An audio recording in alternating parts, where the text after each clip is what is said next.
Welcome back to my channel. So என்னோட இன்னைக்கு வீடியோவில் நான் எப்படி என்னோட பெயிண்டிங்க்கு வார்னிஷ் அப்ளை பண்ணுறது தான் காமிக்க போகிறேன்.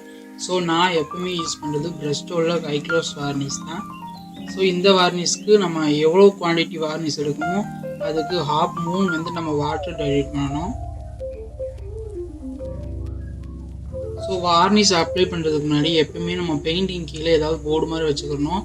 வித் ரீசன் வந்து நம்மளோட டேபிள் வந்து டேமேஜ் ஆகாமல் இருக்கும். வார்னிஷ் அப்ளை பண்ணுற முன்னாடி நான் எப்பவுமே வாட்டர் ஸ்ப்ரே பண்ணிக்கிறேன். ஏன்னா தனியாக வாட்டர் வந்து டைல்யூட் பண்ண முடியாது. ஸோ வாட்டர் ஸ்ப்ரே பண்ணிவிட்டு அதுக்கு முன்னாடி நான் வார்னிஷை ஊற்றி ப்ரெஷ்ஷை வச்சு கோட்டிங் பண்ணிக்கிறேன்.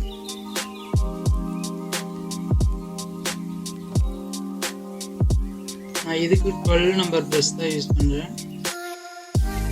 வார்னிஷ் யூஸ் பண்ணுற ப்ரெஷ்ஷை பெயிண்டிங் யூஸ் பண்ணக்கூடாது, பெயிண்டிங் யூஸ் பண்ணுற ப்ரெஷ்ஷை நம்ம வார்னிஷ் யூஸ் பண்ணக்கூடாது. ரெண்டுக்குமே செப்பரேட்டாக தனித்தனி ப்ரெஷ் வச்சுக்கணும். ஸோ ஈவன்லி ஒரே டைரக்ஷனில் அப்ளை பண்ணிக்கிறேன். ப்ரெஷ்ஷை ரொம்ப ஷார்ட்டாக தான் யூஸ் பண்ணணும். ஹார்டாக நம்ம அப்ளை பண்ணிடக்கூடாது, பெயிண்டிங் டேமேஜ் ஆகிடும். இல்லைனா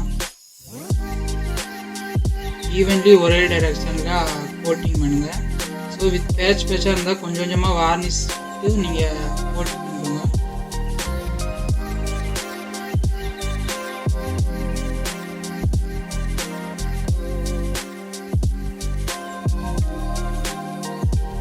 ஸோ வார்னிஷ் அப்ளை பண்ணி முடிச்சதுக்கப்புறம் இதை ஏர் ட்ரை இல்லாத இடத்துல, அதாவது ஃபேன் யூஸ் பண்ணாத இடத்துல, காற்று போகாத இடத்துல வந்து ட்ரை 1 டைம் ஃபுல்லாக ட்ரை பண்ணி விட்டுருங்க.